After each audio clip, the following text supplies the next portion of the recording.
প্রিয় দর্শক, সবাইকে শুভেচ্ছা জানিয়ে শুরু করছি নিউজ 24 সরাসরি সম্প্রচারিত স্বাস্থ্য বিষয়ক সাপ্তাহিক আয়োজন স্বাস্থ্য সংলাপ।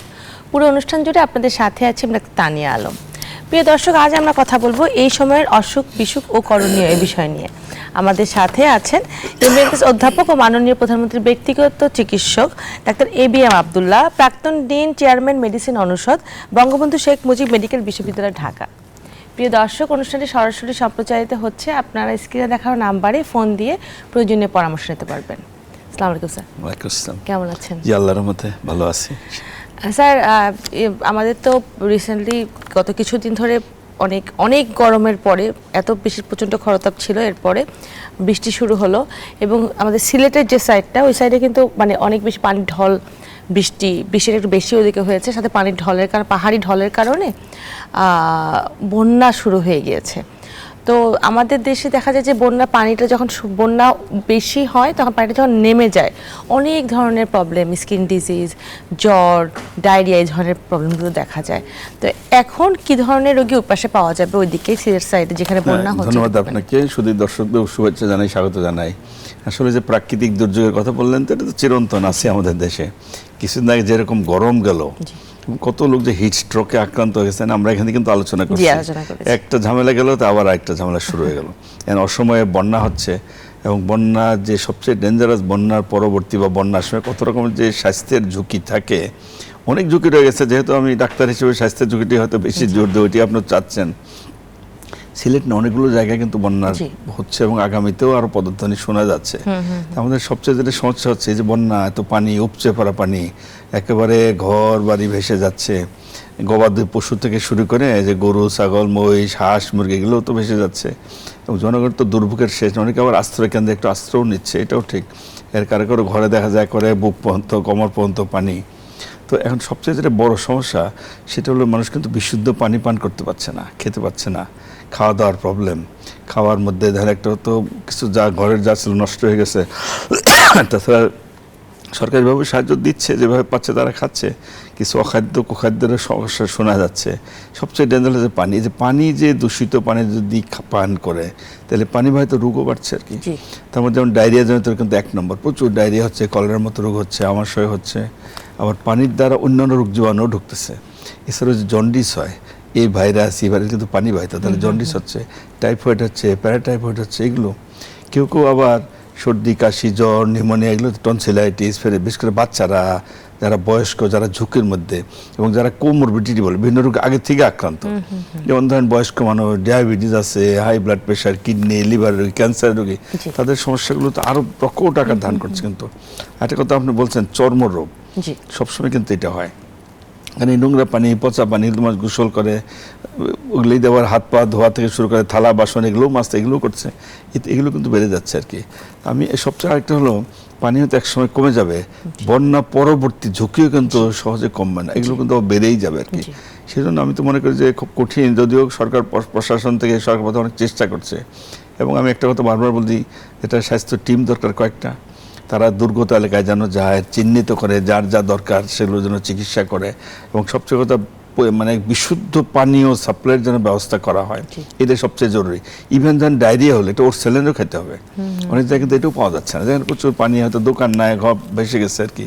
সুতরাং প্রশাসন চেষ্টা করছে, আরও করতে হবে, স্বাস্থ্য টিম করে করে যারা রোগী সেগুলোকে চিহ্নিত করা, তার চিকিৎসা দেওয়া, সিম্পল ডায়রিয়া হলে অন্তত ওর স্যালাইন যেন সাপ্লাই দেওয়া হয়, বা চর্মরোগের কথা বলেন, এগুলো যেন চিন্তা করা হয়। প্রয়োজনে যাদেরকে হাসপাতালে নিতে হবে তাদের জন্য হাসপাতালে নেওয়ার ব্যবস্থা করা হয়, এই কাজগুলো করতে হবে আর কি। এছাড়া ধরেন খাওয়া দাওয়া যেগুলো দরকার, সে তো অবশ্যই খাওয়াটা তো যেন ভেজাল মুক্ত, পরিষ্কার, এগুলো খাওয়াটা যেন সাপ্লাই দেওয়ার ব্যবস্থা করা হয়, এটা তো করতে হবে আর কি। সবচেয়ে আরেকটা জিনিস দেওয়া হলো, একবারে নিত্য প্রয়োজনীয় যে জিনিসপত্র, এগুলো যেমন দিতে হবে। সবচেয়ে মিনিমাম যে ওষুধপত্র যেগুলো নিতে হবে, সেগুলোরও কিন্তু সাপ্লাইয়ের জন্য পর্যাপ্ত ব্যবস্থা থাকা উচিত বলে আমি মনে করি আর কি। এমনিতে স্যার, যেটা সরকারের পক্ষ থেকে করা হচ্ছে, আমার মনে হয় যে ভলান্টিয়ার অর্গানাইজেশনের আসা উচিত, এই বিষয়ে কিছু বলবেন? এটা একটা ভালো পয়েন্ট বললেন, যারা বিত্তবান, তাই না, অনেকে যাদের টাকা পয়সা, বা এনজিও কতগুলো আছে, এরা সমাজের যারা বিত্তশালী লোক, তারাও কিন্তু ভলান্টিয়ারলি, হ্যাঁ, শুধু সরকারের দিকে তাকিয়ে না থেকে, এটা তো ভয়াবহ দুর্যোগ, আমাদের দেশের দুর্যোগ, সমস্ত মানুষের যে কষ্ট দুঃখ দুর্দশা হচ্ছে সেগুলো থেকে মানুষকে লাঘব করার জন্য যারা ভলান্টারি অর্গানাইজেশন যেগুলো বলেন, হ্যাঁ, তাদেরকেও আমাদের বোধহয় এগিয়ে আসা উচিত। কারণ অন্তত মানবতার দিকে চেয়ে মানুষের ভালোর জন্য, মানুষকে বাঁচানোর জন্য, দেশকে বাঁচানোর জন্য তাদের বোধহয় এগিয়ে আসতে হবে, এটা করা উচিত। এবং অনেকে এগিয়ে আসছেও, স্বতঃস্ফূর্ত অনেকে করছে, আরো করা উচিত আমি মনে করি। আরো করা উচিত। যে বন্যা, এই যে আমরা যেটা বললাম যে পানি নেমে গেলে স্যার বললেন যে আরও দেখা যায় যে তখন দেখা যায় এই রোগগুলোর পরিমাণ বেশি হয় স্কিন ডিজিজের ক্ষেত্রে। এক্ষেত্রে আসলে যারা দুর্ভোগে আছেন তাদের এখন কি করণীয়? না, তারা তো জনগণ তো হলো অসহায়, তো যেমন প্রাণী তো প্রাকৃতিক, এই যে বন্যার পানি, যে মানুষ তো প্রকৃতির বিরুদ্ধে লড়াই করে তো পারবে না। তাকে ভালো থাকার জন্য, সুস্থ থাকার জন্য সবচেয়ে প্রবলেম হলো গরিব মানুষ, নিম্ন আয়ের মানুষ, ইভেন নিম্ন মধ্যবিত্ত, তাদের প্রবলেমটা তো আরও প্রকট আকার ধারণ করছে আর কি। তারা চেষ্টা করবে যতটুকু সম্ভব, পানীয় পান করছে, বাধ্য পান করছে শুনতেছি, অন্তত পানিটা যেন বিশুদ্ধ হয়। কিছু না পড়লো, যে পানি যে ফুটায়, আমরা বলি টকবক করে ফুটিয়ে পানি পড়ে, সেই সুযোগও তো নাই, চুলাও নাই, চুলাও তো পানিতে বন্ধ হয়ে আছে। সুতরাং তাদেরকে চেষ্টা করে যতটুকু সম্ভব, একটা হলো খাওয়া দাওয়ার ব্যাপারে সচেতন হতে হবে, অখাদ্য কুখাদ্য যেন না পড়ে, যতটুকু সম্ভব বিশুদ্ধ পানি যেন পান করে। এবং তাদের যে কোনো রোগী হোক, তারা কিন্তু চেষ্টা করবে ডাক্তারের সঙ্গে পরামর্শ রাখতে। আজকে অন্তত যাদের সুযোগ আছে, অন্তত ধরেন যে মোবাইল বলেন, টেলিফোন, টেলিমেডিসিন যেভাবেই বলেন, তার নিকটস্থ ডাক্তারের সঙ্গে পরামর্শ অনুযায়ী সেই রোগী যদি চিকিৎসা নেয়, চিকিৎসার সুযোগ তো তাকে গ্রহণ করতে হবে, তাকে তো বলতে হবে, বা ডাক্তারের কাছে তাকে তো যেতে হবে। সুতরাং মেডিকেল টিম যারা, তারাও কাজ করবে, আর যারা অসুস্থ বা যারা রোগী, তাদের কাছে যেয়ে তারাও যেন এই ব্যাপারে একটু সতর্ক থাকেন, সজাগ থাকেন, নিজেদেরকে, নিজেদের পরিবার পরিজনকে বাঁচাতে, ইভেন পাড়া প্রতিবেশী, তাদের জন্য যা যা করা দরকার এগুলো তো আমাদের করতে হবে আর কি। এমনিতে স্যার এখন আমাদের মানে বন্যা ছাড়াও ঢাকা মানে পুরো বাংলাদেশে কিন্তু বৃষ্টি হচ্ছে। এই সময় দেখা যায় আমরা কিন্তু গরমেও আমাদের আসলে মানে যেটা হয় সবসময় এক্সট্রিমই হচ্ছে, আসলে গরম পড়লে অনেক বেশি গরম পড়ছে, বৃষ্টি পড়লে টানা বৃষ্টি হচ্ছে, যেখানে কিন্তু জনজীবনের দুর্ভোগ বাড়ছে। তো এই যে বৃষ্টির কারণে দেখা যায় এক্সট্রিম এজ যারা, বয়স্ক যারা এবং ছোট বাচ্চা, তাদের কিন্তু ঠান্ডা কাশি জ্বরের সমস্যা আছে। তো জ্বরের রোগ কেমন পাচ্ছেন জ্বরের রোগী? এটা একটা ভালো পয়েন্ট বললেন, যে কথাটা আগেও বললাম, প্রাকৃতিক দুর্যোগ তো গেল, প্রচণ্ড গরম, আবার বন্যা, ওর সাথে বৃষ্টি, এবং সারা দেশেই কম বেশি কিন্তু আবার থেমে থেমে হচ্ছে। বৃষ্টিতে অনেক ঝুঁকি রয়েছে, আবহাওয়ার তারতম্যের কারণে বিভিন্ন রোগ তো হচ্ছেই, যেমন নর্মাল সর্দি কাশ থেকে শুরু করে, যে কথা আগেও বললাম, গলা ব্যথা, সোর থ্রোট, টনসিলাইটিস, ফেরেঞ্জাইটিস, রাইনাইটিস, বা ধরেন বিশেষ করে বাচ্চাদের প্রায় কিন্তু নিউমোনিয়া রোগী পাওয়া যাচ্ছে, অনেক রেসপিরেটরি ইনফেকশন, ইভেন যাদের ধরেন যে যারা বিভিন্ন শ্বাসজনিত রোগে ভোগেন, chronic bronchitis, bronchial asthma, emphysema, COPD, তাদের কিন্তু এগুলো বেড়ে যাচ্ছে। জীবন নাই তাদেরও হচ্ছে, যারা বয়স্ক তাদের ঝুঁকিটা কিন্তু আরও বেশি। বা বৃষ্টির পানিতে অনেকে ভিজতে, আবার সাথে কিন্তু বজ্রপাতের কথাও শোনা যায় মাঝে মধ্যে, বজ্রপাতে কিছু লোক কিন্তু মারাও যায়, এরকম ঘটনাও তো শোনা যায়। তো আমাদেরকে সতর্ক থাকতেই হবে আর কি। এখানে একটা পয়েন্ট বোধহয় বলা উচিত, হয়তো আপনি ওই প্রসঙ্গটা আনবেন কিনা, বৃষ্টি তো ওই থোকা থোকা বৃষ্টি হচ্ছে, তো মাঝে মধ্যে পানি জমতেছে, এই আরেক অসুবিধা, এই জমা পানির মধ্যে আবার যে ডেঙ্গুর মশা দেয়, আমি সেটা বলতে চাচ্ছিলাম, জ্বরের কেমন রোগী পাচ্ছে, এটা তো একটা প্রবলেম। একে তো সর্দি কাশি নর্মাল, এগুলো তো পাওয়া যাচ্ছেই, তারপর ইভেনে যে বৃষ্টির জন্য ডায়রিয়া জনিত রোগ এগুলো পাওয়া যাচ্ছে আর কি, টাইফয়েড, প্যারাটাইফয়েড, জন্ডিস, এগুলো আমরা প্রচুর পাচ্ছি। ইভেন হাসপাতালে অনেক নিউমোনিয়া রোগী ভর্তি হচ্ছে, বাচ্চা বয়স্ক সবই তো হচ্ছে। কিন্তু ভয় হচ্ছে এটা, এই যে এডিস মশা বা ডেঙ্গুর যে মশা, আমরা তো শত্রু চিনি, এই যে পানি জমা পানি যেখানে থেকে মশা ডিম পারবে, অর্থাৎ মশা যেখানেই ডিম পারবে শত শত মশা মানে উৎপাদন হবে, এগুলো সব কিন্তু ডেঙ্গু বাহিত মশা হবে। ঝুঁকি যেটা হচ্ছে, মশার বংশবৃদ্ধি যত ঘটবে, যে ডেঙ্গু রোগের ঝুঁকি তো অলরেডি বাড়ছে কিন্তু, এবং আরও বাড়বে বলেই মনে হচ্ছে। এবং ইতিমধ্যে আপনি জানেন যে জুলাই মাসের শুরু থেকেই গত বছরও এই সময় ডেঙ্গু কিন্তু গত বছর ভয়ানক আকার ধারণ করছিল। এই সময়ের মধ্যে গতবার কিন্তু রোগী তুলনামূলক একটু কম ছিল, এবার কিন্তু হঠাৎ করে রোগীর সংখ্যা বেড়ে যাচ্ছে, প্রায় 3700-র উপরে হয়ে গেছে এই পর্যন্ত, এবং প্রায় 46 জন কিন্তু মারা গেছে। এবং এবার তো জনস্বাস্থ্য বিশেষজ্ঞ যারা বা আমরা সবাই কিন্তু ভয়ের মধ্যে আছে, যে ডেঙ্গু আবার যেন গতবারের মতো মহামারী আকার ধারণ না করে, এই ভয়টা কিন্তু রয়ে গেছে। যে স্যার এখন যেটা আমরা ডেঙ্গু শুরুতে আমরা জানতাম যে মানে এই যে সময় যদি জ্বর আসে, বলা হয়েছে সিম্পল প্যারাসিটামল, এছাড়া কোনো ওষুধ না দিতে, জ্বর আসলে এরপরে 2-3 দিন পরে পরীক্ষা নিরীক্ষা করে দেখানো, এছাড়া অন্য কোনো পেইন কিলার না দিতে। এখন গত বছর যেটা দেখা গেছে যে ডেঙ্গু জ্বর হওয়ার মতো সারা প্লেটলেট ড্রাস্টিক্যালি কমে যাচ্ছিল, হঠাৎ করে শকে চলে যাচ্ছিল পেশেন্টরা। তো সাথে প্যারাসিটামল তো এখন সবাই জেনে গেছে, তো এই যে শকে চলে যায় পেশেন্ট, এই ক্ষেত্রে তাদের কি করা উচিত? এটা হচ্ছে কি, যেটা আপনি বললেন এটা সত্য। প্রথম কথা হলো ডেঙ্গু তার ধরন পাল্টেছে। জি, আমরা নর্মাল যে ডেঙ্গুর লক্ষণ, গতবারও দেখছি আমরা, নর্মাল যে লক্ষণ সিমটম এগুলো বোঝা যায় না। বোঝা যায় না বলতে, যেমন নর্মাল ডেঙ্গু জ্বর, ডেঙ্গু মানেই তো জ্বর, 103, 4, 5 জ্বর হবে, গিরে গিরে ব্যথা, শরীর ব্যথা, মাথা ব্যথা, এটা সবাই জানে, যেটাকে বলে ব্রেক বোন ফিভার। এই লক্ষণ কিন্তু পাওয়া যায় না। আবার দেখা যাচ্ছে জ্বরের 4-5 দিন পরে জ্বর কমে যায়, গায়ে র্যাশ ওঠে, অ্যালার্জি মতো হয়, ওই সময় প্লেটলেট কমে, রক্তক্ষরণ হয়, পায়খানার সঙ্গে রক্ত, নাকে রক্ত, এগুলো কিন্তু হয় নর্মাল লক্ষণ। কিন্তু গতবার আমরা দেখছি ডেঙ্গুর ধরন পাল্টে যাওয়ার জন্য এগুলো কোনো লক্ষণই থাকে না, যার জন্য রুগীও বুঝতে পারে না, অনেক সময় ডাক্তারও কনফিউজ করে, বুঝতে পারে না।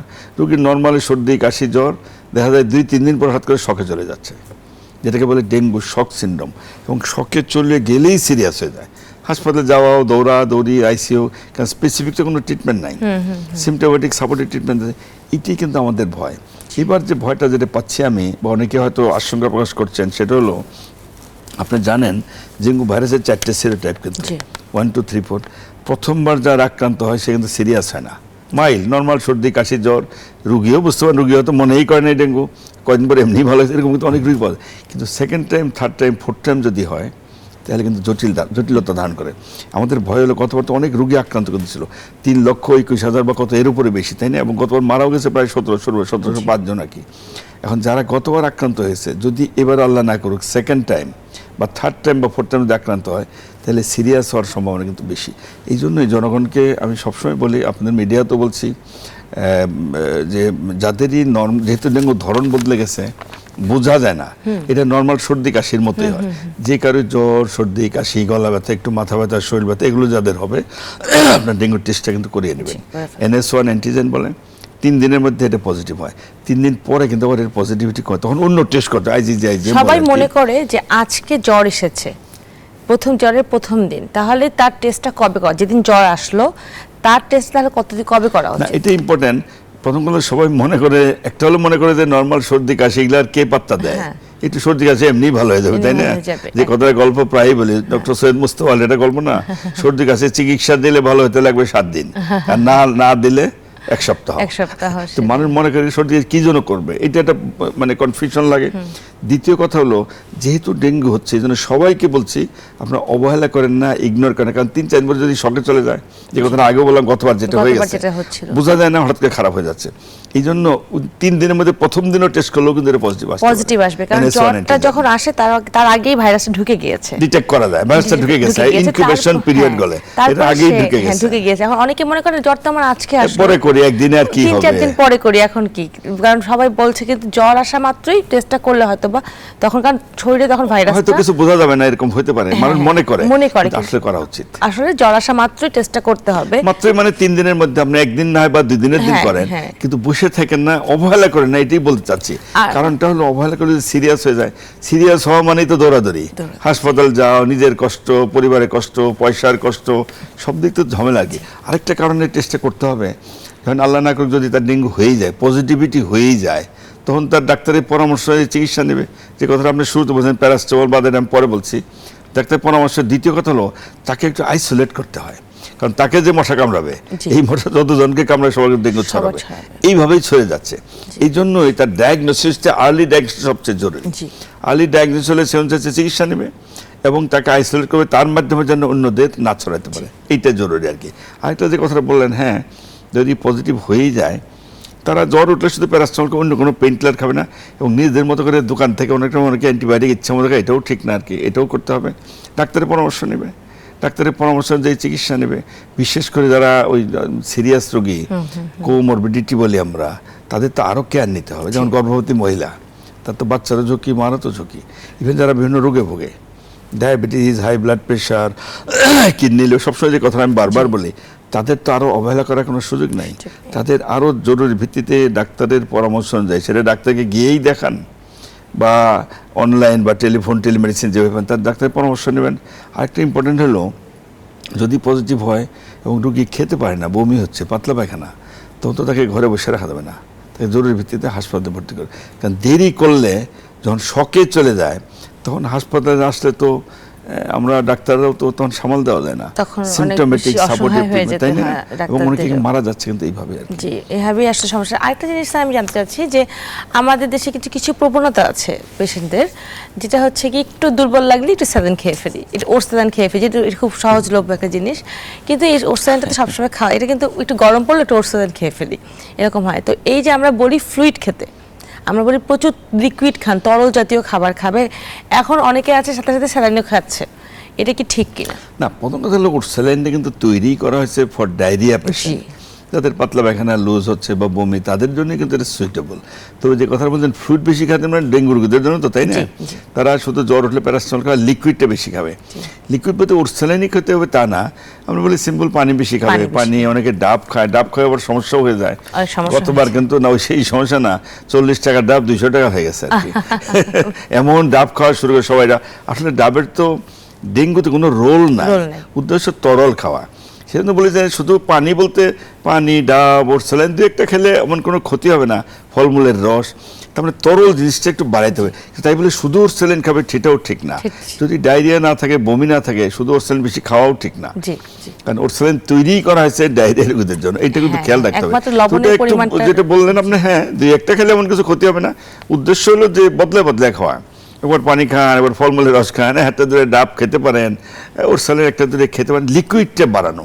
কিন্তু যে কথাটা আবারও বলছি, লিকুইড তো অবশ্যই খাবে, কিন্তু যদি বমি হয়, পাতলা পায়খানা হয়, তাহলে তো সে খেতে পারবে না, খাবে আর বমি করবে, তাদের কিন্তু হাসপাতালে ভর্তি হতে হবে। তখন আমরা ইন্টারভেনাস, বিভিন্ন রকমের ফ্লুইড আছে, সেটা স্যালাইন হতে পারে, অন্য ডাক্তার যেটা মনে করে সেটা দিতে পারবে, তখন ইন্টারভেনাস দিতে হয় আর কি। এইটি সবার জানা জরুরি যে আপনার যদি কারো ডেঙ্গু আল্লাহ না করুক পজিটিভ হয়েই যায়, লিকুইডটা বেশি বেশি খাবেন। এনি কারণটা হলো লিকুইড না খেলে বডি কিন্তু বডি থেকে ফ্লুইড বের হয়ে যায়, প্লাজমা লিকেজ হয়, পেটে পানি আসে, হ্যাঁ এটা হচ্ছে এই ফ্লুইডটা শরীরের ভিতরেই থাকে। হ্যাঁ, জিনিসটা এরকম সবাই মনে করে যে আমার তো ফ্লুইড বের হচ্ছে না, কিন্তু জিনিসটা এরকম শরীরের ভেতরেই থাকছে, ভেতরেই থাকছে, যেটা খালি চোখে দেখা যায় না। না, ভিতরে দেখা যায়, অনেক সময় পেটে পানি আসে, অল্প হলে দেখা যায়, বেশি হলে ফুলে যায়, বুকেও কিন্তু পানি আসে, প্রলিফেশন বলে। হ্যাঁ সেটা ঠিক, কিন্তু ব্লাড ভলিউম কমে যায়। ব্লাড ভলিউম কমলে কি হবে? পালসটা দুর্বল হবে, প্রেসার, ব্লাড প্রেসার কমে যাবে, প্রস্রাব কমে যাবে, তখনই কিন্তু রোগী শকে যাওয়ার ঝুঁকি থাকে।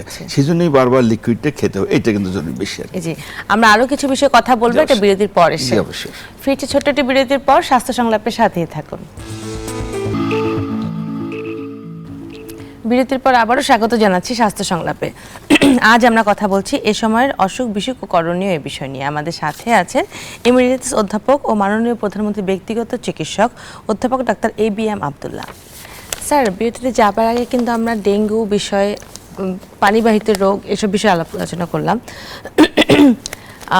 ডেঙ্গু নিয়ে একটু বেশি বলতে যাচ্ছি, কারণ আমাদের আগে সচেতনতা বাড়লে ডেঙ্গুর রোগীকে আমরা কমাতে পারবো। এছাড়া আসলে সচেতনতা ছাড়া আসলে ডেঙ্গু রোগী কমানো সম্ভব না। যেতটুকু হসপিটালাইজড কখন করবে? কোনো পেশেন্টের জ্বর আসলো, তার যে টেস্ট করলো, তার দেখা যায় যে পজিটিভ এসেছে, মানে ডেঙ্গুর বেলায় আর কি, তাই তো? ডেঙ্গুর ক্ষেত্রে এটা একটু খেয়াল রাখেন, জনগণকে আসলে ডেঙ্গু সম্বন্ধে আমাদের মানুষ কিন্তু সবাই কম বেশি জানেই।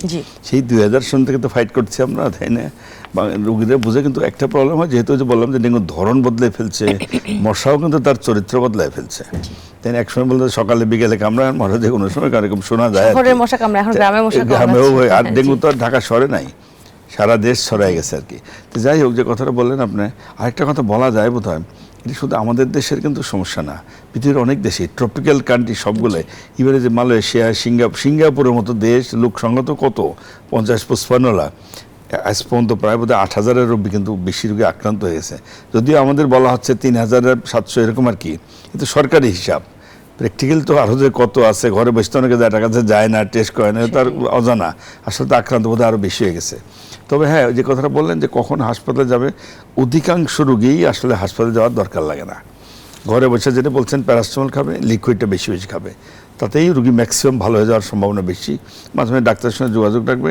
তবে হ্যাঁ, কারো যদি পাতলা পায়খানা হয়, বমি হয়, সে তো খেতে পারবে না, তখন তাকে ভর্তি হতে হবে। আরেকটা ইম্পর্টেন্ট হলো, যদি বাচ্চা, ছোটো বাচ্চা, বয়স্ক এবং যাদের কোমরবিডিটি, যে কথা আমি বারবার বলছি, কিডনি রোগী, হার্টের রোগী, ক্যান্সারের রোগী, স্ট্রোকের রোগী ধরনের, বা ডায়াবেটিস, তাদের কিন্তু হাসপাতালে যাওয়া। ইভেন গর্ভবতী মহিলা, তাদের তোমার দুইটা টেনশন, গর্ভস্থ বাচ্চা, মা, তাদেরও কিন্তু ঘরে বসে আর ঠিক হবে না, হয়তো কিছু হবে না, তারপর যেন কেন অবহেলা না করেন। তাদের আসলে ডাক্তারের পরামর্শ অনুযায়ী হাসপাতালে ভর্তি হয়ে সেই অনুযায়ী চিকিৎসা নিতে হবে। যদিও বলি যে অ্যান্টিভাইরাল কোনো ড্রাগ কিন্তু নাই, ডেঙ্গুর স্পেসিফিক কোনো ড্রাগ নাই, তারপর সিমটোমেটিক সাপোর্টিভ ট্রিটমেন্টগুলো, ফ্লুইড ব্যালেন্স, অন্য ওষুধ লাগবে কিনা এগুলো দেখা। দেন অ্যান্টিবায়োটিক নিয়ে একটা কথা বলা যায়, ডেঙ্গু তো ভাইরাস, ঠিক ভাইরাসের জন্য অ্যান্টিবায়োটিক তো লাগে না, তবে হ্যাঁ অ্যান্টিবায়োটিক লাগতে পারে যদি সেকেন্ডারি ইনফেকশন হয়। অনেকে আমার মনে করে ডেঙ্গুতে তো অ্যান্টিবায়োটিক দেওয়াই ঠিক হবে, তাও ঠিক না। আমরা অনেক রুগী পাইছি, আমি ডেঙ্গু হয়েছে, টাইফয়েড হয়েছে, সেটা চিকিৎসা দিতে হবে, ইউরিন ইনফেকশন দিতে হবে, ডেঙ্গু হয়েছে, বুকে নিউমোনিয়া আছে, অ্যান্টিবায়োটিক লাগতে পারে। কিন্তু আমি বলছি যে মানে রুগীর ইচ্ছে মতো দোকান থেকে কিনে খাবেন না, এইটা জরুরি, ডাক্তারের পরামর্শ। ডাক্তার যদি দিতে চায়, প্রয়োজন মনে করে দিতে পারে। আবার অনেকে এটা মনে করে অ্যান্টিবায়োটিকগুলো দেওয়া যায় না, দিলে আবার ডেঙ্গুর ক্ষতি হবে, এটাও ঠিক না। অ্যান্টিবায়োটিক তো দেওয়া হচ্ছে ডেঙ্গুর জন্য না, অন্য সেকেন্ডারি কোনো ইনফেকশন, এইটা একটু খেয়াল রাখে। শুধু আমার কাছে, রুগীর কাছে যেটা মেসেজ, নিজেরা দোকান থেকে ইচ্ছে মতো পেইন কিলারও কিনে খাবেন না, ইচ্ছে মতো অ্যান্টিবায়োটিকও কিনে খাবেন না, এটাই সবচেয়ে জরুরি আর কি। স্যার, ডেঙ্গু ছাড়া আর কোনো ধরনের জ্বর হতে পারে কিনা এই সময়? হ্যাঁ, এটা তো জ্বর তো কোনো রোগ না, জ্বর মানে একটা রোগের লক্ষণ, তাই না? এখন তো যে বৃষ্টি বাদলের সঙ্গে সময় হবে, যে বন্যা বললাম একটু আগে, এই জন্য তো ভাইরাস জ্বরটা বেশি হচ্ছে। ইনফ্লুয়েঞ্জা, ফ্লু কমন করলে তো প্রায়ই হচ্ছে। এছাড়া ধরনের যে typhoid, paratyphoid, respiratory infection, pneumonia, urine infection, infection তো ভর্তি। আমরা তো বাস করছি রোগ জীবাণুর মধ্যে, ব্যাকটেরিয়া, ভাইরাস, কত রকমের কিছু আছে, এগুলো তো হচ্ছে আর কি। সেটা চিকিৎসাও আছে, যে কারণেই হোক, মেজরিটি ধরেন ভাইরাল তো চিকিৎসা হয়তো লাগে না, লক্ষণ ভিত্তিক চিকিৎসা দিতে হয়। তারপর যদি জ্বর জারি হয়, সিরিয়াস হয়, অনেকের 104 পর যেরকম জ্বর হয়ে যাচ্ছে, আপনার ডাক্তারের পরামর্শ নেবেন। ডাক্তারের পরামর্শ অনুযায়ী এই রোগটা ডিটেক্ট করে, ডায়াগনোসিস করে সেই অনুযায়ী চিকিৎসা নিতে হবে আর কি। বিশেষ করে ছোট বাচ্চা প্রায় তো শুনে আক্রান্ত হয়, সিরিয়াস হয়, হাসপাতাল দৌড়াদৌড়ি, ভর্তি, সবার জন্য তো হয়রানি এটা। সুতরাং কেউ যেন অবহেলা না করে, এটি বলার উদ্দেশ্য আমার আর কি। আচ্ছা, এই যে আপনি বলেন যে ওষুধ মানে কিনে খাবেন না, অ্যান্টিবায়োটিক কিনে খাবেন না, না ডাক্তারের সাথে কথা না বলে অ্যান্টিবায়োটিক কিনে খাবেন না। আমি একটু আমাদের বিষয়ের বাইরে নিয়ে আরেকটা কোশ্চেন করছি। এই যে দোকানে গিয়ে আমাদের দেশে এখনও আমরা অ্যান্টিবায়োটিকটা ফার্মেসি থেকে কিনে খাচ্ছি, একটা যে কোনো ওটিসি ড্রাগ বলে একটা ড্রাগ আছে, যে ওভার দ্য কাউন্টার ড্রাগ, সব ড্রাগ কিনতে পারবে, কিন্তু অ্যান্টিবায়োটিক অনেক কিছু স্পেশালাইজড ড্রাগ আছে যেগুলো এখনও আমাদের দেশে চাইলেই কেউ কিনতে পারে। এই বিষয়ে একটু বলবেন। এটা ভালো পয়েন্ট। প্রথমত যে ওটিসি, যে ওটিসি মানে ওভার দ্য কাউন্টার, কিছু কিছু মেডিসিন আছে এগুলো পারমিটেড, ওই সেলসম্যান বা ফার্মেসি ওরাও বিক্রি করতে পারে, রুগীও কিনে খেতে পারে, কিন্তু সব কিছু তো নিজের মতো করে খাবেন, এটা তো বলছি সবসময়। বিশেষ করে অ্যান্টিবায়োটিক কথাটাই যখন যেহেতু বললেন, এটাও কিন্তু ডাক্তারের পরামর্শের বাইরে কিনে কেন। আমি দোকানে গেলে একটু সর্দি কাশি জ্বর বন্ধ করতে পারছি না কেন? প্রথম কথা হলো যে না, এই যে দোকানে গেলে মানে রুগীও চায়, সে ডাক্তার কাছে গিয়ে ডাক্তারকে দেখায় হয়তো সামর্থ্য কম, যেতেও চায় না, আবার দোকানদারও তার বিক্রির স্বার্থে বিক্রি করে, দুইটাই কিন্তু ভুল, ঠিক না। রুগীও এটা নেওয়া উচিত না, দোকানদারও কিন্তু বলবে সে ডাক্তার প্রেসক্রিপশন না, আমি ওষুধ দিতে পারবো না। এটা তো করে না আমাদের দেশে, এটা তো সমস্যা। যে কথা বললেন, সমস্যা হলো এটাতে একা কেউ দেয় না, যে ভোক্তা, যে রুগী, তারও উচিত ডাক্তার যত সিম্পল মেডিসিন, যেমন ধরেন একটা ব্যথার বড়ি, ডেঙ্গুতেও বলছি ব্যথার বড়ি কিনে খাবেন না, ব্যথার বড়ি অনেকে বেশি খেয়ে পেটে ব্যথা নিয়ে আসে, আলসার হয়ে যায়, এমন হয়েছে রুগী ব্লিডিং নিয়ে ভর্তি হয়েছে, এরকম রুগী কিন্তু আমাদের রয়ে গেছে। সাধারণত ডাক্তারের পরামর্শ নিতে হয়। বেশি পেইন কিলার খেলে গ্যাস্ট্রিক আলসার জাতীয়, পেপটিক আলসার, কিডনিতেও প্রবলেম, এরকম তো হয়ই। আবার যারা বিক্রি করে, আমাদের দেশে প্রায় ট্রেন ফার্মাসিস্ট নেই, সেলসম্যান। কিছুদিন ওষুধ দোকানে চারি কাছে নিজেই দোকানদার হয়ে একটা বিশাল ফার্মেসি দিয়ে ওষুধ বিক্রি করছে, নিজেই ডাক্তার সাথে চিকিৎসাও দেয়, এটাও ঠিক না আর কি। সুতরাং ভোক্তা, তারও দায়িত্ব আছে, আবার যিনি বিক্রি করছেন তারও কিন্তু দায়িত্ব। ডাক্তারের প্রেসক্রিপশনের বাইরে এসে ওষুধ বিক্রি করতে পারবে না, এটাও তো ইম্পর্টেন্ট বেশি। তারপরে ধরেন আরেকটা ব্যাপার আছে, এখন তো প্রশাসনও তো আছে, তাদেরও মাঝে মধ্যে যাইয়ে একটা ভিজিল্যান্স টিম করে তারা ফার্মেসিগুলো দেয়। বিশেষ করে এই সমস্যাগুলো তো প্রান্তিক গ্রামে গঞ্জে পেরিফেরিতে বেশি হয়, তারা তো যায় না, খোঁজে নেয় না দোকান ঠিক আছে কিনা, লাইসেন্স ঠিক আছে কিনা, ওষুধগুলো কিছু ওষুধ একটু ফ্রিজে রাখতে হয়, টেম্পারেচার মেনটেন করতে, ওইরকম সিস্টেম আছে কিনা, এই জিনিসগুলো তো অনেকেই যদি করে না তাহলে তো মুশকিল হয়ে যাবে। সুতরাং একা কেউ দেয় না, ভোক্তা যিনি উনি, তারপরে ধরেন ফার্মাসি, ইভেন আমরাও আমাদের মধ্যে হয়তো ডাক্তারও তো বিভিন্ন রকমের ডাক্তার রয়ে গেছে, কোয়ালিফাইড থেকে শুরু করে, আমরা তো নাম বলতে খারাপ শোনা, তাও কোয়াক টোয়াক গেলে তো সবাই জানে কত। আমাদের মধ্যে তো হয়তো আমরা মিসইউজ করি, ইচ্ছা মতো লিখতেছি। সুতরাং দায়িত্ব কিন্তু সবার, ভোক্তা যে রোগী তারও দায়িত্ব, যিনি বিক্রেতা তারও দায়িত্ব, যিনি ডাক্তার তারও দায়িত্ব, এবং প্রশাসনের দায়িত্ব। এটা কিন্তু একটা চেন। সবাই যদি যার যার ডিউটি সুন্দরভাবে পালন না করে, তাহলে যে মিসইউজ অফ ড্রাগ, ঔষধের যে অপব্যবহার বা ভুল ব্যবহার, এগুলো তো চলতেই থাকবে এবং আমাদের দেশে কিন্তু এটাই চলছে আর কি। প্রান্তিক জনগোষ্ঠীর মধ্যে এই সমস্যাটা কিন্তু আরো বেশি। অনেকে হয়তো গরিব, ডাক্তার কাছে যায় একটু পয়সা খরচ করে করবে, এই সামর্থ্য, এটাও সত্য। সেই জন্যই কোনো দোকানে গিয়ে একটু অল্প পয়সা দিয়ে কিনে খায়, এরকম টেন্ডেন্সিও কিন্তু রয়ে গেছে। কিন্তু সবাই তো যার যার দায়িত্ব যদি পালন না করে, তাহলে ওষুধের যে মিসইউজ বা অপব্যবহার যে বলছেন, মিসইউজের কারণে যেটা বারবার এসে বলা হয় কেন যে ওষুধ মেডিসিনের মিসইউজের কারণে এটা কিন্তু ক্ষতিটা কিন্তু রোগীদেরই হচ্ছে না, ভুক্তা তাই তো, ভোগান্তি যা তারই তো অ্যান্টিবায়োটিক রেজিস্ট্যান্স হয়ে যাচ্ছে। সবচেয়ে প্রবলেম অ্যান্টিবায়োটিক কথাটা বললেন, রেজিস্ট্যান্স মানেটা হলো সিম্পল, অল্প দামের কম পাওয়ার একটা কাজ হতে এটা আর কাজ করে না। বেশি এখন তো পাওয়াই যায় না, পাওয়াই যায়, আর বেশি দামেরটা বেশি পাওয়ার, তাতে হয় কি বেশি পাওয়ারটা দিতে হচ্ছে, অর্থনৈতিক ক্ষতিও তো চায়। আর যে কোনো ওষুধের তো জটিলতা আছে, সাইড ইফেক্ট আছে, পার্শ্ব প্রতিক্রিয়া আছে, সেগুলো তো বেশি হচ্ছে আর কি। সুতরাং এটা কিন্তু সবার যার যার দায়িত্ব যদি আমরা পালন না করি, এই যে অ্যান্টি মাইক্রোবিয়াল রেজিস্ট্যান্স নিয়ে সারা পৃথিবীব্যাপী কিন্তু আলোচনা কথাবার্তা চলছে এবং এটা ভয়াবহ আকার ধারণ করছে। এই যে আইসিইউ যদি রোগী ভর্তি হয়, দেখবেন যে টেস্ট করে দেখি সব রেজিস্ট্যান্স বা ম্যাক্সিমাম রেজিস্ট্যান্স, কিন্তু কি ওষুধ দিবার খুঁজেই পাওয়া দেখা যায় লেখা রেজিস্ট্যান্স, যেমনটা দিলে আর কাজ করবে না। এটা তো ভয়াবহ আকার ধারণ করছে এবং এটা তো জীবন নাশের একটা ঝুঁকি হয়ে দাঁড়াচ্ছে আর কি। এই ব্যাপারে কিন্তু সবার একটু সচেতন আমাদের হইতেই হবে, ভোক্তা থেকে শুরু করে প্রত্যেকে যার যার দায়িত্ব যদি আমরা পালন করি, এটা কিন্তু নিয়ন্ত্রণে আনা কিন্তু অসম্ভব কিছু না। এটা কিন্তু ওষুধ নিয়ে যেহেতু কথা বলেন, আরেকটা মনে হয় বলা উচিত, মানে স্বাস্থ্যমন্ত্রী তো কয়েকদিন আগেও বলছেন, গতকালই বা পরশুদিন দেখলাম, এই যে ভেজাল ওষুধ নিয়েও অপব্যবহার, ভেজাল, এগুলি নিয়েও কিন্তু কথাবার্তা চলছে আর কি।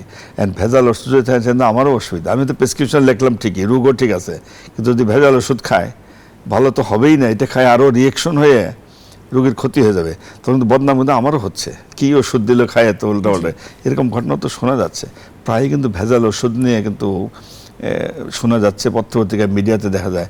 এখন এই ব্যাপারে বোধহয় প্রশাসনকে বোধহয় আরও কঠোর ব্যবস্থা নিতে হবে আর কি, কারণ মানুষের জীবন নিয়ে তো খেলার সুযোগ কারো নাই, আমার তো খেলতে দেওয়া উচিত না, তাই না? এই ব্যাপারে কঠোরতা অবলম্বন করা ছাড়া কোনো উপায় কিন্তু নাই আর কি। এই যে ভেজাল ওষুধ, নিম্নমানের ওষুধ, আমি আসলে এই যে হঠাৎ করে দোকানে গেলেই ওষুধ পাওয়া যায়, ইচ্ছা মতো ওষুধ কিনে খাওয়া যায়, আবার প্রেসক্রিপশন যেটা থাকে সেটা 1 বছর আগের প্রেসক্রিপশন আরেক বছর দেখে আবার কেনা যায়। এই যে এই প্রবলেমগুলো, এগুলো কিন্তু যেটা বলছেন স্যার বারবারে, যে ভোক্তা যারা রোগী তাদের থেকে শুরু করে একদম যারা প্রশাসনে আছে তাদের সবার কাছেই এই দায়বদ্ধতাটা অবশ্যই আছে। তো তাদের সবারই উচিত এই জায়গায় কাজ করা। ক্ষতিটা কিন্তু হচ্ছে মানে যার যার যে দায়িত্ব যথাযথ পালন করা, ভোক্তারও খেয়াল রাখতে হবে। ওষুধ এটা করে তো, যেটা আপনি বললেন কয়েক বছর আগে দেখাইছে ওইটা খাই ভালো আছে, আর মনে হচ্ছে এটি আবার খাই, এরকম হয়। এবং শুধু তাই না, উনি ভালো হয়েছে, আরেকজন দেখে ওইটা এটা খাই ভালো হয়েছে, আমি এটাকে, এরকম প্রবণতাও কিন্তু আছে। এটা ঠিক না আসলে, আমাদের কিন্তু এই ব্যাপারে সচেতন। উন্নত বিশ্বে কিন্তু প্রেসক্রিপশনটা সাধারণত রেখে দেওয়া হয়, হ্যাঁ, ওটা নিয়ে ওগুলোকে দেখে দেখে খায় আর কি। হ্যাঁ, উন্নত বিশ্বে দেখা যায় যে প্রেসক্রিপশন কিনতে গেলে সেটা রেখে দেওয়া হয়। উন্নত বিশ্বে ওই রেখে দেওয়ার সুতায় ওই সিল দেয়, মানে সাপ্লাইড লিখে দেয়, মানে এটা সে ইচ্ছা করলে, যেমন এই দোকান থেকে কিনলেন আপনি এক ওষুধ আরেক দোকান থেকে কিনতে পারবেন না চাইলে, এরকম কিন্তু রয়ে গেছে। তো আমাদের দেশে এই অবস্থাটা হয় না, এটা তো কঠিন ব্যাপার, কারণ অনেক কিছুই তো আমাদের সাথে সহজে হচ্ছে না। কিন্তু আলটিমেটলি এই কঠিন বলে তো করতে হবে, আমাদের কাজ তো করতে হবে আমাদেরকে। এই ব্যাপারে আমাদের সতর্কতা ছাড়া কোনো বিকল্প নেই। শেষ পর্যন্ত দিন শেষে চিকিৎসা তো আপনি দিচ্ছেন, আপনারাই দিচ্ছেন, তো সমস্যা আপনারাই পড়ছেন যে রোগীকে কিভাবে চিকিৎসা দিয়ে ভালো করতে পারবেন। যখন ওষুধ থাকবে না তখন রোগী কিভাবে ভালো হবে? প্রবলেম তো বটে, ভোক্তারা তো যারা রোগী উনি তো সাফার করছে, আর একজন রোগী মানে তো একজন না, উনি ওনার পরিবার, ছেলে মেয়ে, পরিবার পুরা এটা সাফার করছে না, এটা তো কষ্টই। আর আমাদের যে প্রবলেম, আমি যেটা মনে করি, যে কথাটা আমি শুরুতেও বলছিলাম, ভেজাল যদি হয়, আমি প্রেসক্রিপশনে তো ঠিকই আছে, কিন্তু যদি ভেজাল ওষুধ খায় তার যে জটিলতাটা হবে সেটা তো ঠেকানো মুশকিল আর কি। এরকম ঘটনা কিন্তু প্রায়ই শোনা যায়। আমি তো গতকালকেই মিডিয়াতে দেখছি, মাননীয় স্বাস্থ্যমন্ত্রী নিজেই কিন্তু বলছেন, একটা এই যে ভেজাল ওষুধ নিয়ে অনেক কথাবার্তা বলছেন আর কি। সুতরাং এই ব্যাপারে ভোক্তা বলেন, এই যে ভেজাল ওষুধ আসছে, এক্ষেত্রে যা এখন হচ্ছে রোগীদের কি করা উচিত, সে কিভাবে বুঝতে পারবে? তার আসলে এখন একটা ওষুধ দেওয়া হচ্ছে, আমাদের অনেক কোম্পানি আছে, তাদের কি করা উচিত? রোগীরা তো বুঝতে, তার তো সহজ সরল ভাবে ডাক্তার লিখছে, দোকানে যায় কিনলে বোঝাতো, আসলে কি করা উচিত, বোঝার উপায় নাই তাকে। তার ভালো দোকান, লাইসেন্সধারী দোকান, ভালো যেখান থেকে রাস্তাঘাট থেকে কিনবে না, এই ব্যাপারে তাকে সতর্ক হতে হবে আর কি। তাছাড়া তো তার কোনো উপায়ও নাই আসলে। কিন্তু ঘুরে ফিরে প্রশাসনকে কঠোর থেকে কঠোরতর ব্যবস্থা অবলম্বন করে মাঝে মাঝে টিম করে তারা কিন্তু দোকানে যায় দেখতে পারে, এই লাইসেন্স আছে কিনা, দোকান ঠিক আছে কিনা, ওষুধগুলো প্রিজার্ভ ঠিক মতো করে কিনা, ফ্রিজ আছে কিনা, যেখানে যে টেম্পারেচার রাখা দরকার এগুলো করে না। এগুলো বিশেষ করে বাচ্চাদের তো ঝুঁকিটা আরও বেশি, বয়স্কদের ঝুঁকিটা তো আরও বেশি।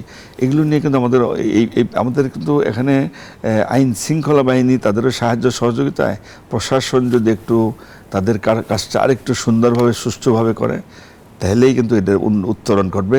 কিন্তু তার পরপর প্রশাসনের কিন্তু একার দায়িত্ব, শুধু তাদেরকে দোষ দিয়ে তো লাভ নাই। সবার যার যার দায়িত্ব যদি আমরা পালন করি, আমি ডাক্তার হিসেবে আমিও সাবধানে লিখবো, দোকানদার সেও যেন বিক্রি না করে, যারা ভোক্তা তারাও যেন চেষ্টা করে। সবাই যদি আমরা করি, হয়তো টেম্পোরারি কিছুদিন অসুবিধা হলে আলটিমেটলি আমরা এর থেকে কিন্তু উত্তরণ ঘটাতে পারবো বলে আমার বিশ্বাস করি। আমি করাতেই হবে আমাদের, মানুষকে বাঁচানো যায়। যে কথা আমি আগেও বললাম, জীবন মৃত্যু এটা নিয়ে তো আল্লাহ তাআলার হাতে অবশ্যই, কিন্তু জীবন মৃত্যু নিয়ে তো কারো সিনেমিনি খেলতে দেওয়া উচিত হবে না, তাই না? এই ব্যাপারে আমি নিশ্চয়ই স্বীকার করবেন আপনি যেটা বলছেন। সেটা তো এই জন্যই বলছি যে আসলে ভেজাল ওষুধ এখন এই রোগীদের ক্ষেত্রে তারা কোত্থেকে ওষুধটা কিনবে, কোন ধরনের ওষুধ কিনবে, কোন কোম্পানির ওষুধ কিনবে, তারা কিন্তু বুঝতে পারছে না। তো ভেজাল ওষুধকে আমি দোষ দেই না, তাদের ওই দোষ তাদেরকে আমি দেই না, তারা কই থেকে তারা তো বুঝবে না। রোগীদের জন্য যেটা বলি যে আপনারা ইচ্ছে মতো ডাক্তারের পরামর্শ নিজেরা ডাক্তার যেভাবে লেখা খাওয়ার আগে পরে কতদিন খাইতে হবে এইটা আপনারা মেনটেন করেন, এটা রোগীর জন্য। কারণ যে অ্যান্টিবায়োটিক কথা একটু বলতেই হয়, যখন কোনো ডাক্তারই হয়তো প্রেসক্রিপশন দিল, অ্যান্টিবায়োটিক দিল 7 দিন 10 দিন লাগে, রোগীর আমাকে 2-3 খাইয়ে আমি তো ভালো হয়ে গেছি, বন্ধ করলো, খুব মানে আরো অহরহ হচ্ছে। এইটাও কিন্তু খেয়াল রাখতে হবে। ডাক্তারের যা ডিরেকশন যেভাবে আপনারা কিন্তু কমপ্লিট করবেন, 7 দিন 10 দিন 15 দিন যাই থাক, 2 দিন খায় ভালো, কেউ যেন মনে রাখে আমি তো ভালো হয়েছে আর দরকার, এটা ঠিক না। এটা পুরা, এই জন্যই বলছি দোকানদার থেকেও নেবেন না, কারণ দোকানদারও তো ইচ্ছা মতো 2-3-4টে বিক্রি করবে, সে তো পুরা কোর্স দেবে না এবং সুন্দরভাবে তো লিখেও না। খাওয়ার আগে খাইতে হবে, পরে খাইতে হবে, ডোজ কত, যেমন এক একজনের ডোজ কিন্তু একরকম, বাচ্চাদের একরকম, বয়স্কদের একরকম, কিন্তু রোগী যেমন কিডনি রোগী ওখানে ডোজ অ্যাডজাস্ট করতে হয়, সেগুলো কিন্তু সবার জন্য জরুরি আর কি। সবাই যার যার যদি দায়িত্ব পালন করি, সমস্যা থেকে অতটা আমরা এই সমস্যা থেকে উত্তরণ ঘটাতে পারবো আমাদের। জি, আমরা আরো কিছু কথা বলবো এটা বিরতির পর। জি অবশ্যই। ফিরছি ছোট্ট একটি বিরতির পর, স্বাস্থ্য সংলাপের সাথেই থাকুন। বিরতির পর আবারও স্বাগত জানাচ্ছি স্বাস্থ্য সংলাপে। আজ আমরা কথা বলছি এই সময়ের অসুখ বিসুখ ও করণীয় বিষয় নিয়ে। আমাদের সাথে আছেন এমিরেটাস অধ্যাপক ও মাননীয় প্রধানমন্ত্রীর ব্যক্তিগত চিকিৎসক অধ্যাপক ডাক্তার ABM আব্দুল্লাহ। স্যার, বিরতিতে যাবার আগে আমরা কথা বলছিলাম জ্বর, ডায়রিয়া, ডেঙ্গু জ্বর এসব বিষয় নিয়ে। গত কিছুদিন ধরে আরেকটা বিষয় কিন্তু বাংলাদেশে খুব বেশি নিয়ে আমরা ভয় পাচ্ছি আসলে, যেটা হচ্ছে একটা সাপ, রাসেল ভাইপার। এটা হচ্ছে মেনলি রাজশাহী, কুষ্টিয়া ওই সাইড আছে, ঢাকার কাছাকাছি দেখা গিয়েছে। তো এই মানে হঠাৎ করে এই সাপ নিয়ে এত বেশি কনসার্ন কেন? যে এই সাপটা কিন্তু অনেকদিন আগের, যেটা আগের নাম আমরা জানতাম চন্দ্রবোরা। তো এই সাপটা সম্পর্কে জানতে চাচ্ছি। না, প্রথম কথা হলো যে সাপ যেটা বলতে নতুন কিছু না, নতুন কিছু না। ছোটবেলায় তো সাপের সঙ্গে বলতে পারেন যে বসবাস করে অভ্যস্ত, দেখতেই আমরা সাপ, বসবাস মানে সেই সেন্সে না, সাপ আর কোথায় নাই। হঠাৎ করে একটু আলোচনার বিষয়, সাপ নাকি চতুর্দিকে ছড়ায় পড়ছে আর কি। বিশেষ করে যে বৃষ্টি হলেও সাপের গর্তে গলতে পানি ঢুকে সাপ তো বের হয়ে আসেই, বন্যা সেখানেও তো এগুলো আসে আর কি। একটা ভয় ঢুকে গেছে সমাজে সাপ, আর সাপ দেখলে তো ভয় ঢোকাটাই তো স্বাভাবিক। এখনই যদি একটা সাপ বের হয়, হয় সবাই দৌড় দেবে, না এটাকে মারতে চাবে। যদিও অনেকে বলছেন যে সাপ ওই যেভাবে মারা উচিত না, তার প্রাকৃতিক ভারসাম্যের জন্য কিন্তু সাপ জরুরি। অনেক কিছু কারণ থাকে, মানুষ দেখলেই মেরে ফেলে, কিন্তু এই যে মেরে ফেলে মানুষ তাকে আঘাত করে, এইটা কিন্তু ন্যাচারাল রিয়েকশন বলতে পারেন। সাপ দেখলে ভয় পাবেই, অথবা দেখলে মানুষ যদি লাঠি টোলা মারবেই, তাকে এই তো নিয়ম আর কি। তবে তারা যেটা বলছেন, প্রায় অনেক বিশেষজ্ঞরাও বলছেন, অধিকাংশই কিন্তু আপনার না, মানে বিষাক্ত না। এটা তো ঠিক, অধিকাংশ বিষাক্ত না, কিছু বিষাক্ত, 80-90% বিষাক্ত না, দিলে হয়তো তেমন প্রবলেম হয় না, সেটা ঠিক। কিন্তু মানুষ তো এটা বোঝার উপায় নাই যে কোনটা বিষাক্ত কোনটা কি। ছোবল দিলে তো ভয় যাবেই। আমি একটা কথা বলতে চাচ্ছি যে একটু সতর্ক থাকতে হবে আমাদের, যেন ছোবল না দিতে পারে, নিজেকে যতটুকু প্রোটেকশন দেওয়া। তো প্রবলেম যেটা হয়, সাপ কামড় দিলেই মানুষ ওই উজার কাছে যায়, উজাকে যায়, বাঁধে, ঝাড়টুক দেয়, ওই যেখানে কামড় দিচ্ছে ওই জায়গা কিন্তু ব্লেড দিয়ে কাটে রক্ত বাইর করে দেয়। এগুলো কিন্তু অবৈজ্ঞানিক, এগুলো ডেঞ্জারাস। যেটা জরুরি, যে কারো সাপ কামড়, বিষ ধরি হোক আর যে ধরি হোক, সাপে যদি কাউকে কামড়াই, আপনার জরুরি ভিত্তিতে নিকটস্থ কোনো হাসপাতালে যোগাযোগ করবেন। সরকারি হাসপাতাল, বিশেষ করে উপজেলা লেভেলে, সেখানে কিন্তু চিকিৎসার ব্যবস্থা কিন্তু আছে। চিকিৎসা মানে অ্যান্টিভেনম দেয়, ডাক্তার যদি মনে করে দিতে পারে। এবং অন্য প্রশাসন থেকে স্বাস্থ্য মন্ত্রণালয় কিন্তু বারবার তার বলছে প্রয়োজনীয় যথেষ্ট অ্যান্টিভেনম ড্রাগ কিন্তু দেওয়া আছে। জনগণের জন্য আমার একটাই উপদেশ, ভয় পাওয়াটা অস্বাভাবিক না, অবশ্যই ভয় পেতেই পারেন, কিন্তু কামড় দিলে আপনার ওঝার কাছে গিয়ে সময় নষ্ট করবেন না, নিজেরা ওই জায়গায় কেটে রক্ত বের করে করে ক্ষত করে আবার রক্ত মানে মনে করে ওইটা রক্ত বের করে দিলে বোধহয় বিষটা বের হয়ে যাবে, এই ধরনের ফিলিং কিন্তু অনেকের রয়ে গেছে আর কি। এই ব্যাপারটা যেন সবাই একটু সতর্ক থাকেন, এটা করবেন না। আপনার অবশ্যই ডাক্তারের পরামর্শ নিয়ে আমরা নিকটস্থ কোনো হাসপাতালে যোগাযোগ করেন, ডাক্তার দেখবে, যদি মনে করে এটা বিষ ধর সে অ্যান্টিভেনম দিতে পারে, সব অ্যান্টিভেনম লাগে না এবং সেটা অ্যাভেলেবল, সরকার তো বলছে বারবার দিচ্ছে এটা, এবং এটা আবার বাইরের দোকানে কিন্তু কিনতে পারবেন না, ওটা ডাক্তারের পরামর্শ দেওয়া উচিত না। শুধু তাদেরকে বলবো আপনার ওই ওঝা টোঝা অপচিকিৎসা, যেটা একটু আগেও বললাম, অপচিকিৎসা কুচিকিৎসা করে রোগীর জীবনটাকে ঝুঁকির মধ্যে ফেলে দেবেন না। যদি সাথে সাথে আপনি নিকটস্থ হাসপাতালে যান, মানে ডাক্তার সে অনুযায়ী চিকিৎসা দেবে, প্রয়োজন মনে করলে তাকে যা যা দরকার করতে পারবে। কিন্তু অনেক সময় কি বিভিন্ন জায়গায় মানুষ সময় নষ্ট করে, এদিক ওদিক গিয়ে সময় নষ্ট করে যখন সিরিয়াস হয়ে যায় তখন কিন্তু হাসপাতালে আসে, তখন হয়তো ওই অ্যান্টিভেনম দেওয়ার কাজও করে না, এটা কিন্তু ডেঞ্জারাস। এই ব্যাপারটাই সবচেয়ে জরুরি। কারণ যে কথাটা বললেন সাপের সঙ্গে তো নতুন কিছু না, পৃথিবীর অনেক দেশ তো সাপ খায়ও, তাই না? খায় না? অনেক দেশ আছে সাপ তাদের একটা উপাদেয় খাদ্য, সাপের বড় বড় ফার্মও আছে, তারা পালে খায় করে, সেগুলো তো তাদের ব্যাপার, ওটা ওদের ব্যাপার, যাদের সংস্কৃতি বা কালচার তাদের ব্যাপার আর কি। কিন্তু আমার দেশে যেটা ইদানিং হচ্ছে, এই যে বৃষ্টিপাত হলে সাপের কিন্তু একটু ঝুঁকি টুকি, তো সবাই একটু সতর্ক থাকবে না। এত আলোচনা কেন এতদিন পরে এই সাপ? হঠাৎ করে বেশি হয়ে গেছে সাপ, আমার মনে হয় এটা আলোচনা। আর মানুষ যদি ওই অনেক সাপকে মেরেও ফেলতেছে, এটাও যদিও বলে সবাই অনেকেই যে আপনারা সাপ দেখলেই মেরে ফেলে না, যেটা বললাম প্রাকৃতিক ভারসাম্যের জন্য লাগে, সাপ অবশ্যই পোকামাকড় এগুলো খেয়ে ফেলে, এগুলো লাগে। কিন্তু তারপরেও বলবো যে হ্যাঁ, ওই যে ভয় একটাই, পরিমাণটা হঠাৎ করে বোধহয় বেশি হয়ে গেছে, সব চতুর্দিকে বোধহয় বেড়ে পড়ছে না, কিন্তু আগে তো এতটা শুনতাম না আমরা, বা এটা নিয়ে এত হইল্লোর হল না। কয়েকটা দিন কিন্তু রেগুলার আলোচনা চলছে, আমরা কি বলছে যে সবাই বিষাক্ত না, এটাই সত্য, সবগুলো বিষাক্ত না, কিছু বিষাক্ত আছে, সেটা সুবর দিলে মানুষের মৃত্যুর ঝুঁকিও থাকে। কিন্তু আমি যেটা বলতে চাচ্ছি, যতটুকু সাবধান সতর্ক এগুলো থাকতেই হবে। ঘরের আনাচে কাছে পরিষ্কার পরিচ্ছন্ন রাখা, সতর্কতা, যেন এই ছাপ দেখলে মানুষ ভয় পাবে, এটাই স্বাভাবিক, এই অবস্থা যেন তৈরি না হয়। আর আপনার সময় নষ্ট করবেন না, বৈজ্ঞানিক পদ্ধতিতে যা যা চিকিৎসা দরকার এইটা সময় মতো নেবেন, এটা জরুরি। যেটা আমরা ফার্স্ট এড বলি, ফার্স্ট এডের ক্ষেত্রে একটা কাউকে সাপ কামড় দিও, তাদের সাথে সাথে কি করা উচিত? প্রথম কথা ওঝার কাছে যাবেন না, একটা জায়গায়, হ্যাঁ ওঝার কাছে যাবেন না, ওই জায়গাগুলো সুন্দর অ্যান্টিসেপ্টিক বিভিন্ন দিয়ে পরিষ্কার কাটবেন না, কেটে রক্ত এই কাজটা করবেন না, টাইট করে যা সাপের উপরে বলা আছে বাঁধন দেওয়া, এটা দিলে দিতে পারেন, দিয়ে দ্রুত আসলে হাসপাতালে যাওয়া তার জন্য সেফ, সময় নষ্ট করবেন না, এটাই বলতে চাচ্ছি আমি। এবং ওঝার কাছে যাবেন না, বা অপচিকিৎসা কুচিকিৎসা এগুলো করবেন না। মানুষ মনে করে যে এগুলো করলেই বোধহয় ভালো হবে, ঝাড়ফুঁক কি দেয়, অ্যাডিকুয়েট আছে, প্রচুর আছে, এবং সেটা তো আপনার দোকানে তো অ্যাভেলেবল না, নিজেরা তো ইচ্ছা মতো চাইলেই দিতে, ওটা ওই জন্যই সেন্টারে যেতে হবে। সেই জন্য বলছি যারা গ্রামে গঞ্জে থাকেন, আমরা যে কোনো উপজেলায় কিন্তু এই সুবিধাটা কিন্তু রয়ে গেছে, প্রয়োজনীয় অ্যান্টিভাইরাম কিন্তু ওখানে পাবেন।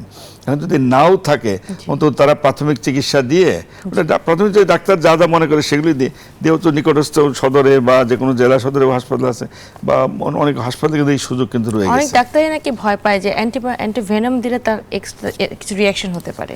না, যে কোনো অ্যান্টিভেনম বা এই জাতীয় দিলে রিয়েকশন তো হইতেই পারে, ডাক্তারের সেই রিয়েকশন যাতে না হয় তার জন্য ওই রিয়েকশন না হওয়ার অ্যান্টি রিয়েকশনের জন্য সেগুলো কিন্তু মেডিসিন আছে।